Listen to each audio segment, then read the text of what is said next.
Welcome to Bible Study. This is our Bible study. We're preparing for the 14th of November.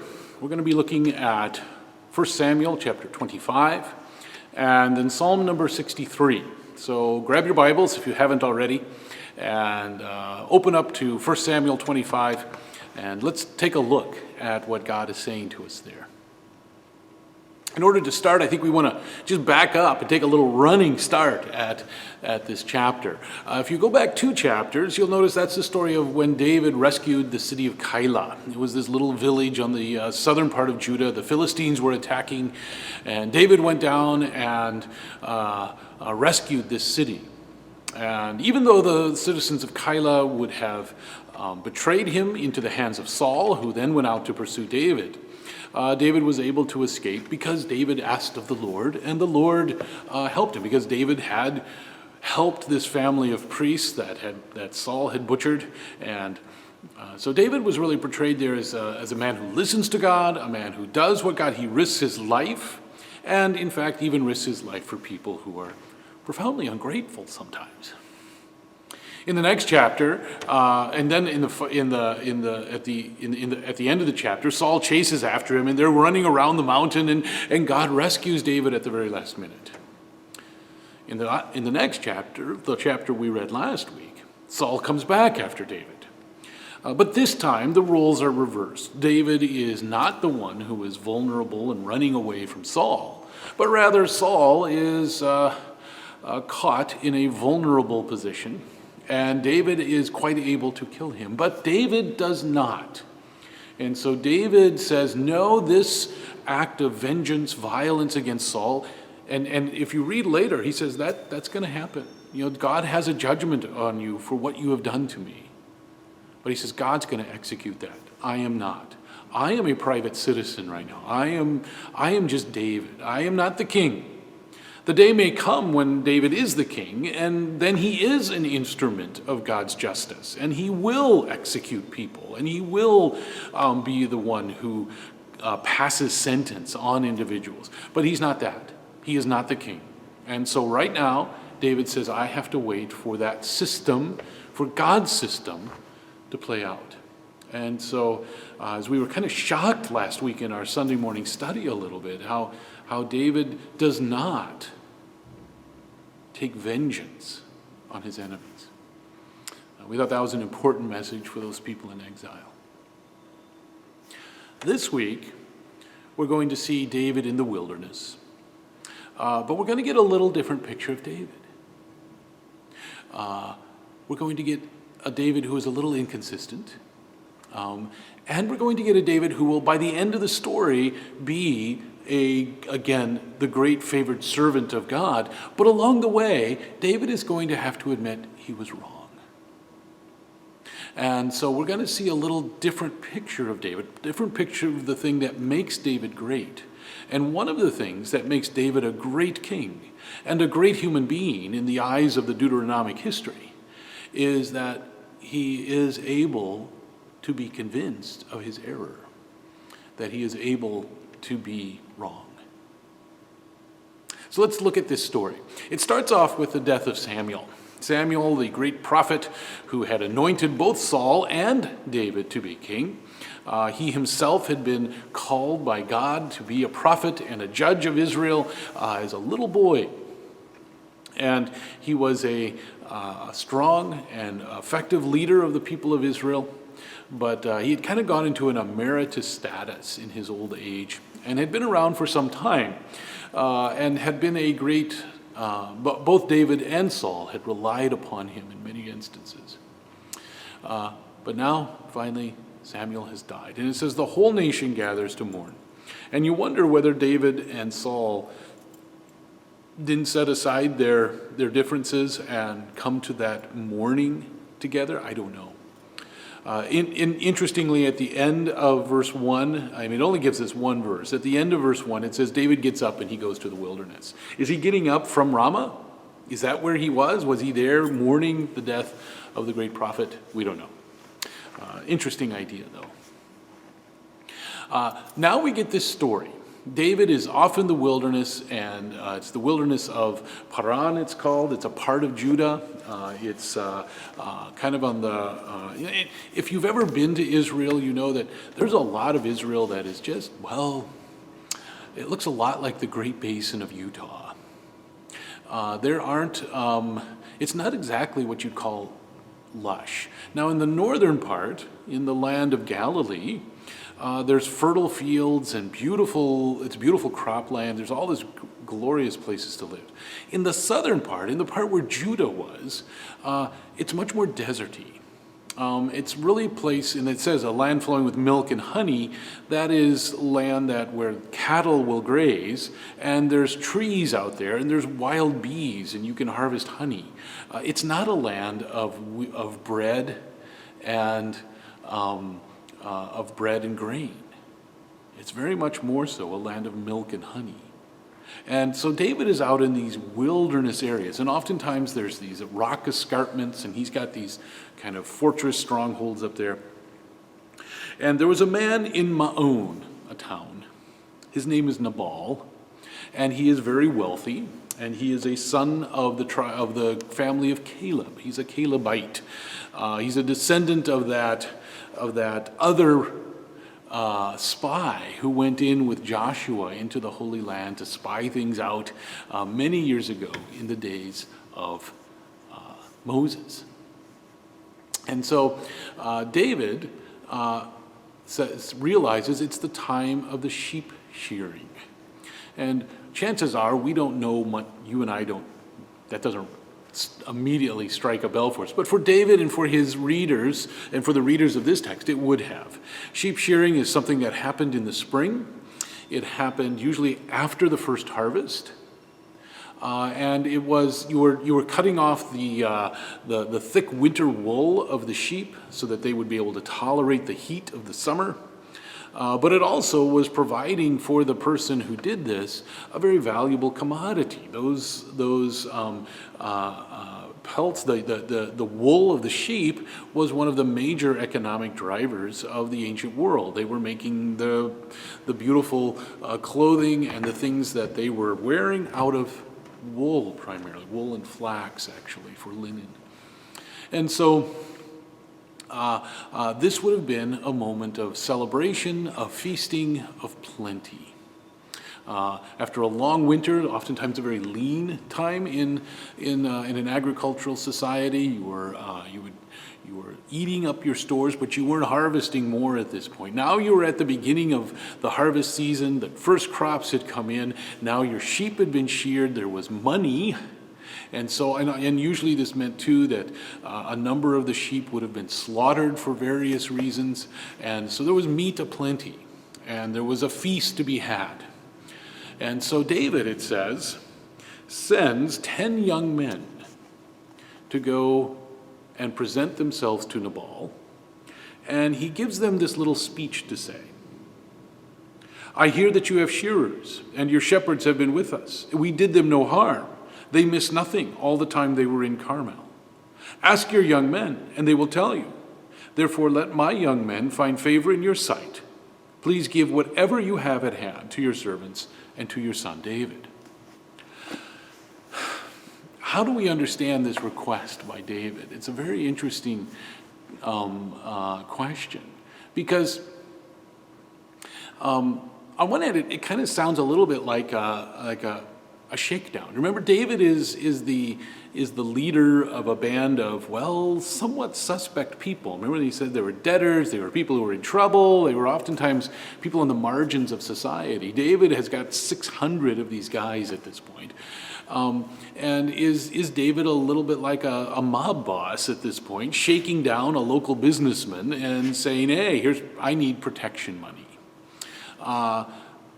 That is one way to read this. I think the other way to look at this would be to say that this is a very much a community of barter and a community of of mutual support for one another. David has provided a valuable resource to this shepherd, to this kind of sheep magnate. He has protected his flocks while they're out in the wilderness, and as a result, he's got more sheep who have returned to be sheared and slaughtered and things like that. And David is saying, I think you should pay up. I think you should pay me. You should reciprocate and share this blessing that I have been a part of making possible. Is it communitarian or is it extortion? You can run either way with that, and your answer to that question, may say a little bit more about you than it does about the text itself sometimes. Nabal, however, is described here as mean and surly. He is a foul guy. He's got a very clever, beautiful young wife, however, and remember her name. Her name is Abigail. So the David's young men come, and they say all these things to David. But Nabal answers them with harsh words. Who is David? Who is this son of Jesse? There are many servants today who are breaking away from their masters, and there's just a dig at Dave. David was the servant of Saul, and Saul was done with him. Saul was ready to kill him, and I think Nabal is kind of saying, David, you belong back there, even though you know Saul's going to kill you. Now, this is very much somebody who's at the top of the pecking order, not having much sympathy for the people who are on the bottom of that socioeconomic status. Shall I take my bread, my water, and the meat that I have butchered for my shearers and give it to the men who come from I do not know where? And so David's young men return, and they go back, and they say, this is what happened. Well, David erupts. His first words are, grab your swords, strap them on. And David straps his sword on. He takes 400 men. He leaves 200 behind guarding his encampment. Meanwhile, one of the young men of Nabal quickly leaves the encampment and runs to where Abigail, the clever, beautiful wife of Nabal, is. And he relates to her what has happened. And he said, David sent messengers to salute our master, and Nabal shouted insults at them. Yet, in fact, they were very good to us out there. When we were out there wandering in the wilderness, nothing happened to us. They never hurt us, and in fact, they protected us. And I'm really afraid that Nabal has done something very foolish. Evil has been decided against our master and against all his house. Now, therefore, know this and consider what you should do. Abigail hurries and takes 200 loaves of bread, 2 skins of wine, 5 sheep already dressed, 5 measures of parched grain, 100 clusters of raisins, 200 cakes of figs. That's a lot of food. Now, remember, they were preparing for a feast. She apparently is taking the food they've set aside for the feast. And she's going to give it all away. Or maybe not all of it, but a bunch of it. She loads them on donkeys. She says to the servants, go on ahead of me. I'm coming after you. But she did not tell her husband Nabal about this. She rode on the donkey and came down under the cover of the mountain. And David and his men come toward her. She meets them. Now David had said, and this gives you kind of the state of mind David is in. Surely it was in vain that I protected this fellow in all the wilderness, so that nothing was missed of all that belonged to him. But he has returned me evil for good. God do so to David and more also, if by morning I leave so much as one male of all who belong to him. David is in a rage. He is intending to go and kill Nabal and all of his family. In other words, to wipe out the name of Nabal. Abigail sees David. She hurries, she jumps off the donkey, she falls before David on her face, she bows to the ground, and at his feet she says, "Upon me, O Lord, be the guilt. I'm sorry, I'm sorry, I'm sorry. Let me speak. Do not take seriously this ill-natured fellow Nabal, for as his name is, so is he." Nabal is his name. If you have a footnote in your Bible, you may want to go down and look at that. At that point, it tells you that Nabal is the Hebrew word. It sounds like the word for fool.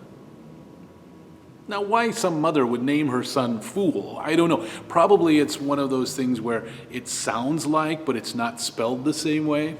And Hebrew loves these puns. She says, "I didn't realize this had happened. Please let me rectify this." And then she says, "The Lord has restrained you from blood guilt and from taking vengeance with your own hand. Now let your enemies and those who seek to do evil to my Lord be like Nabal. And let this present that your servant has brought to my Lord be given to the young men who follow you." So she's doing what Nabal should have done. But she adds in this other very interesting thing. "The Lord let me know this, and by my being here, I'm saving you from doing something very foolish. I'm saving you from blood guilt. I'm saving you from the guilt of murder." David responds to Abigail, "Blessed be the Lord, the God of Israel, who sent you to meet me today. Blessed be your good sense, and blessed be you who have kept me today from blood guilt and from avenging myself by my own hand. For I was going to do it." David received from her hand what she brought him. She said, "Go up, go to your house in peace. I'm not coming any farther. I'm not going to go kill all your children. I have heeded your voice, and I have granted your petition."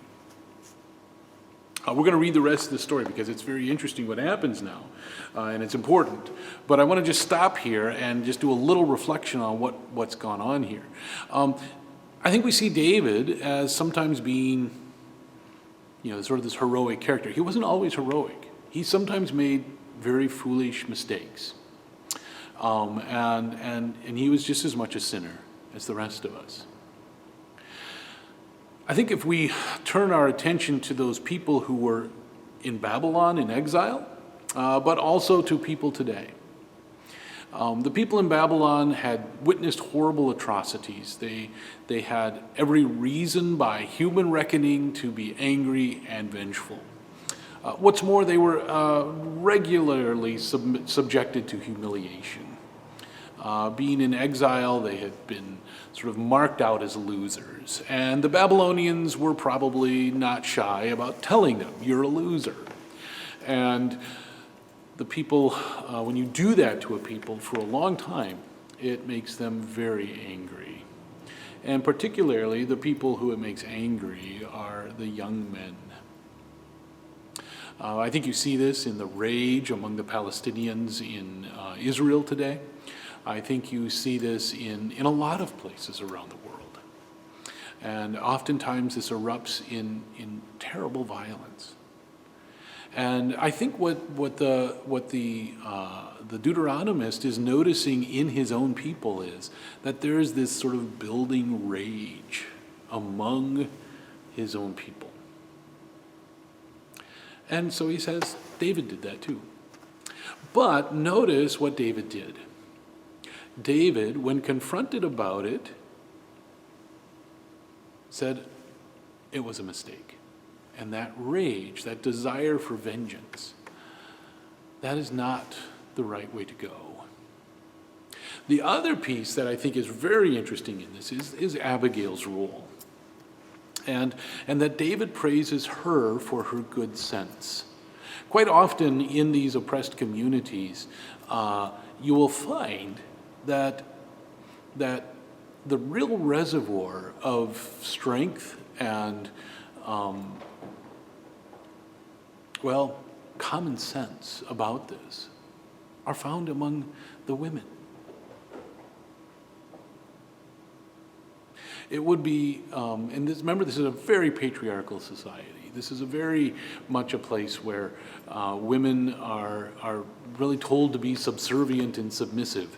And yes, I mean, we see Abigail sort of falling into, our sort of living out that expectation in the way she addresses David and all of these things. And yet, very much she is the one who solves the problem. And it is David's recognition of her good sense that is so remarkable here and so worthy of our notice, I think. That David is, or that the Deuteronomist is really saying, guys, you need to be listening to your women. You need to be listening to your mothers, your spouses, to those other people. Don't just let the rage tell you what to do. But always, it's very interesting to ask, what is God doing? Abigail comes to Nabal.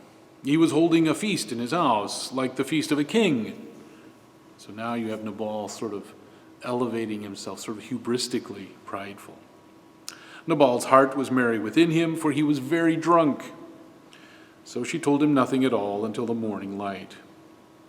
In the morning, when the wine had gone out of Nabal, his wife told him these things, and his heart died within him, and he became like a stone. She tells him what she did, and he has some sort of a stroke or a heart attack or something. And about 10 days later, the Lord struck Nabal, and he died. Yeah. That everything David was going to do, God did.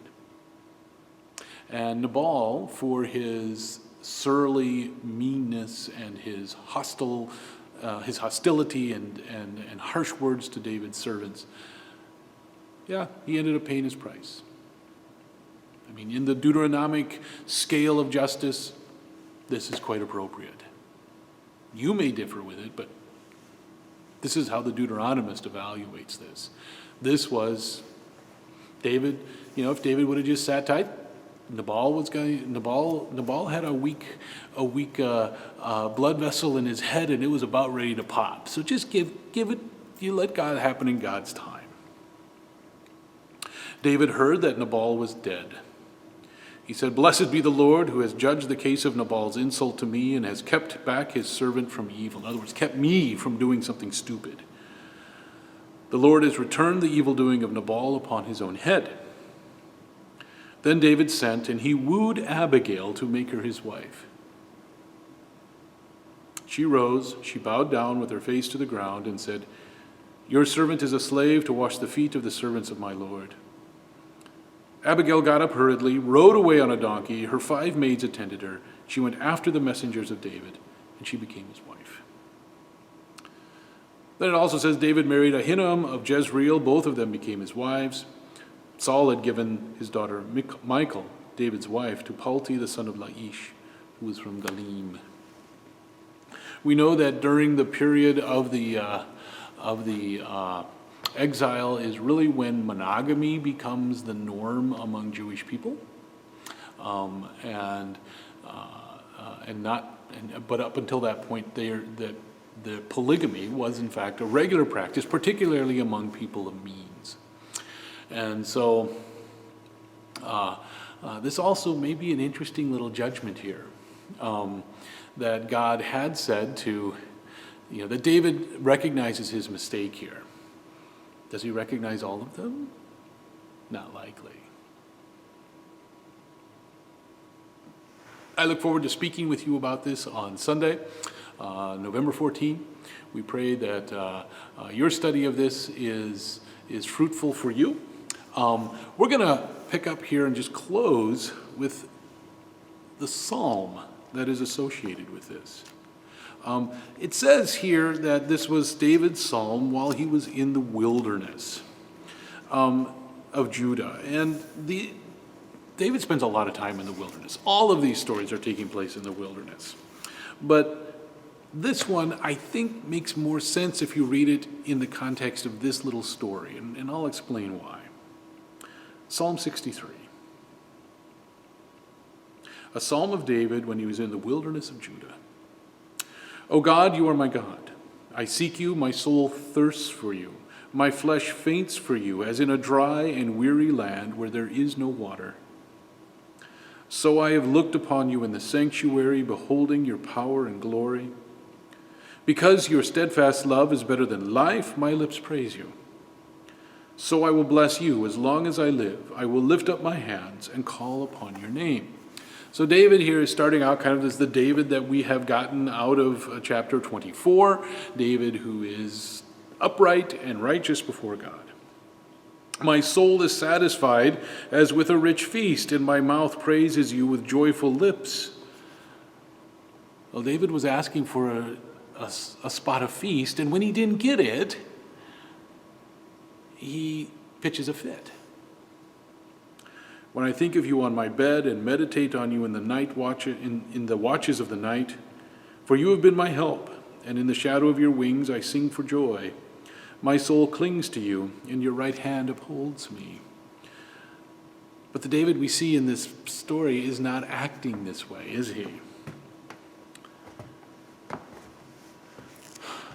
But God is. David was going to seek vengeance on Nabal, but God sent Abigail, and a woman of good sense kept David from doing something foolish. Those who seek to destroy my life shall go down into the depths of the earth. They shall be given over to the power of the sword, and they shall be prey for jackals. But the king shall rejoice in God, who all who swear by him shall exult, for the mouths of liars will be stopped. Nabal, the mouths of the liars will be stopped. And I think the psalm probably is imposed upon this story just a little bit. But in that imposition, in that assertion, this psalm, read this psalm when you read this story, is perhaps really telling us how David should have felt. And holding up for us David's psalm as a better way than David's attempt at vengeance. And certainly that David himself comes to this very same conclusion. As I say, we look forward to talking about this with you on Sunday. God bless you all.